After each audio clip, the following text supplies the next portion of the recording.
All right, so I was gonna try and finish one more video today.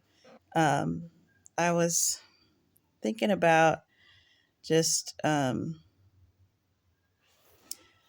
this little. Well, first, let me tell you this little tidbit that God gave me, because this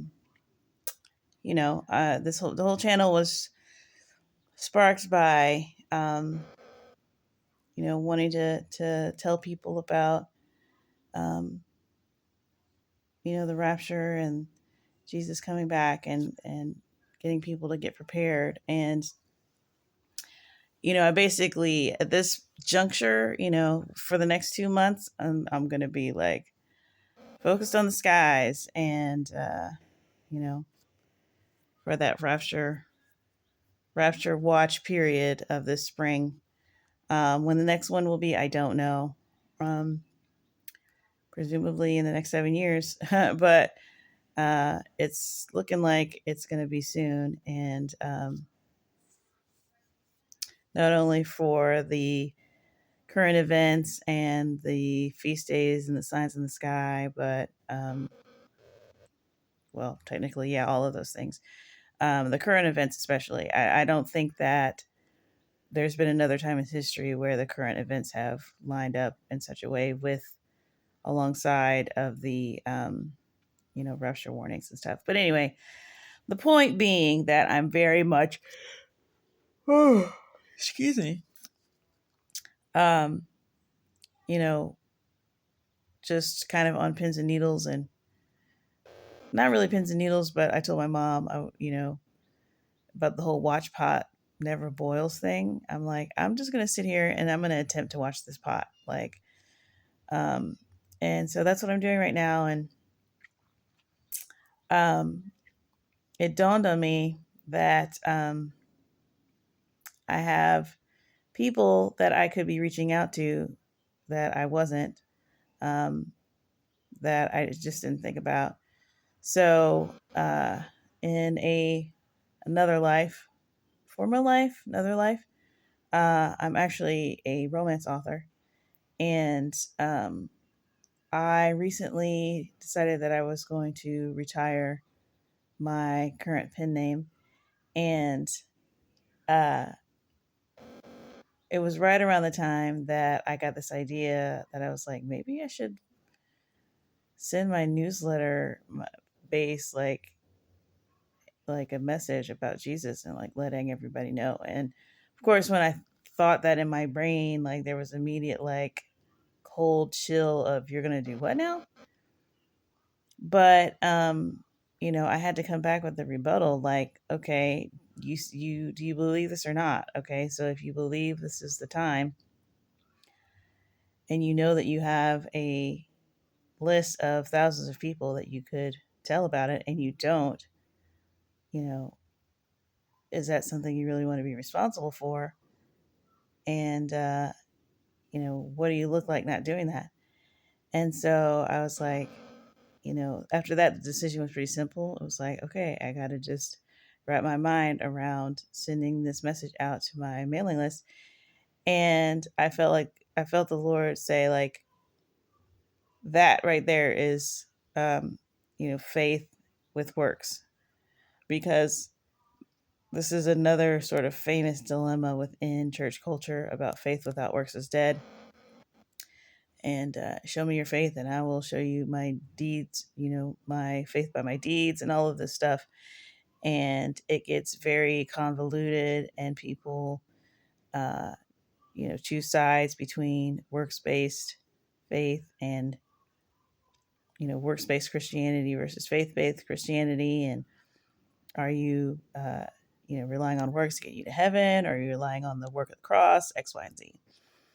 And I just felt like in that moment, it was, God was clarifying for me, like what I was doing, because it's not like he told me, like, you must goeth down to thy email and sendeth out. Like, he didn't tell me to do that. So it wasn't me going, like, oh, I feel like God is telling me to do this. Like, it wasn't me putting it off on God. I felt like, okay, this is the logical next step. If I believe that Jesus is coming and I have people that I can tell, I should tell them. And this thing is more important than worrying about, you know, whether people are going to think I'm insane or not.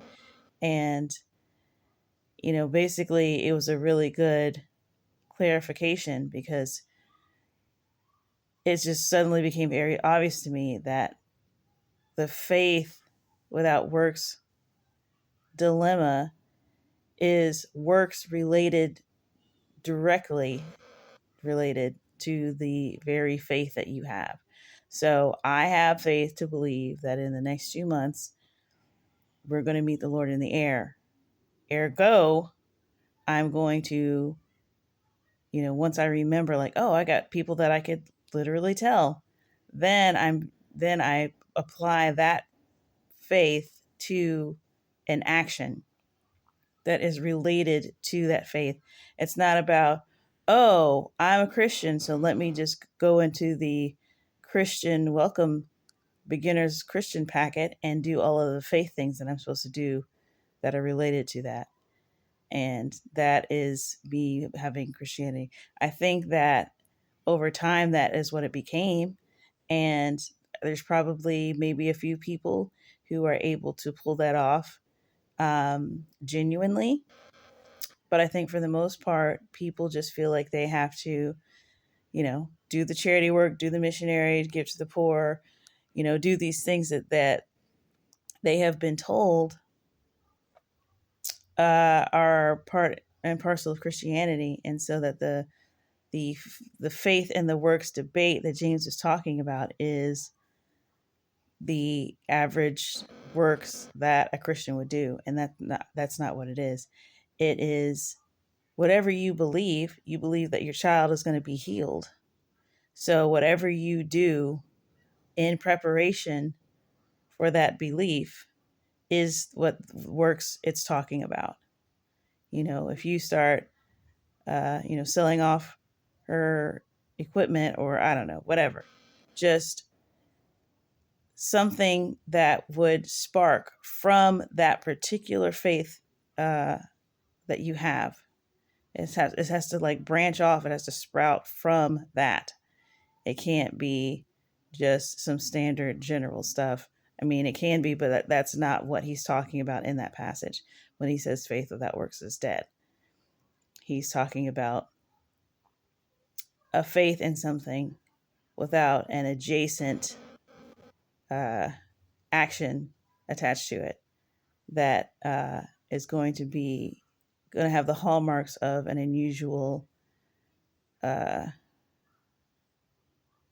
an unusual trust and certainty in something. So that was that. And then kind of another thing, I guess I'll tack it on since I'm not even at 10 minutes yet. Um, this was like maybe a week or two ago. And my husband, I don't know, we were fighting about something, and I was just kind of going down my usual list of complaints, like in my head, sort of to God, and just being like, oh, he's this and he's that, and he's doing this and that. And just like asking God to like make him see like what he's doing. And, um, just kind of being like, I can't wait till we get to heaven and he sees, just exactly, what he did and what that did to other people and all this stuff. And I sort of felt like God was challenging me on that, and he was sort of like, you know, would you want to see the record if it meant that we also had to view your record after that and do the same thing with you? Or would you rather, um, and then if we see the two records and then we have to balance, we balance them out and we find that you actually, maybe you're slightly more in the wrong than him. Are you willing to take that bet that, we lay all his stuff out on the table and it's not going to be equal up to yours? But if you forgive the entire record, then your entire record can also be forgiven. So like, which door you want to go through, which gamble do you want to take? And he was just sort of reminding me, or putting it in the context of what it means to forgive and not to judge. And it was like, you might think that you have a case. If you think you have a case, we can build it on up. But if you end up coming out ahead, then you're gonna have to be judged. Or you could, clear his slate and your slate is cleared. Like, which one do you want to do? And I was just like, I guess clear his slate. Like, I wasn't very joyful about it, but the point was made. And that doesn't even necessarily mean that like God wouldn't, have a whole thing for him. But, when we sort of confidently try to come to God and bring our case to him and say, like, I know that this time, this is not going to even out. He's going to have to owe me. It's like, okay, well, do you want to do that? And, do we want to go through that system and really dig into everybody? Do you want to have that experience? Are you that confident? Or do you just want to like just have it go away and enjoy heaven? Like, and it's really like, for me, it's a no contest, but it's just like, listen, I'd much rather enjoy heaven. But a lot of people, they get so caught up in how they can be justified, and how they just know that they have justice on their side and the right on their side, that they would rather see uh, the vindication than just have the ability to just be free and enjoy heaven.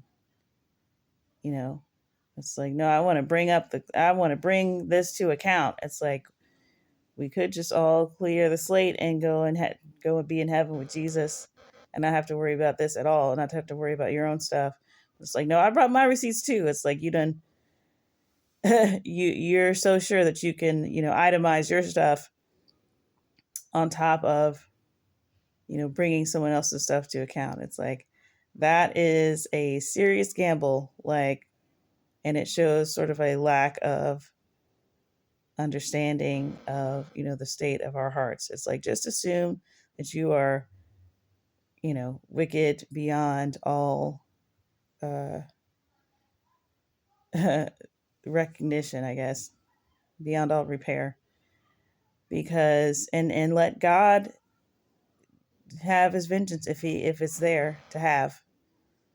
But don't you bring the case because you're just confident, because he's got every record of every word you've ever said. So, I really do struggle with that judge not passage a lot, because of the way that it gets thrown around with by other people, and the way that people are able to sort of, say it with such conviction without even being a believer, and really just throw it up and be like, aren't you just supposed to not judge or whatever? And so you kind of constantly going back to the drawing board on that, like, wait, what am I not supposed to do? And, that's really more close to what he's saying. It's not, do not make an informed decision based on the current information that you have about what you ought to do. Like, that's definitely not what he's saying. Or else I will do that about you. It's like, that doesn't even make sense. So, yeah, those are the two things. And those might be the last two things on my list. I kind of been out and about this weekend, so I wasn't really making videos or making notes of anything. So, yeah, I think that's it for now.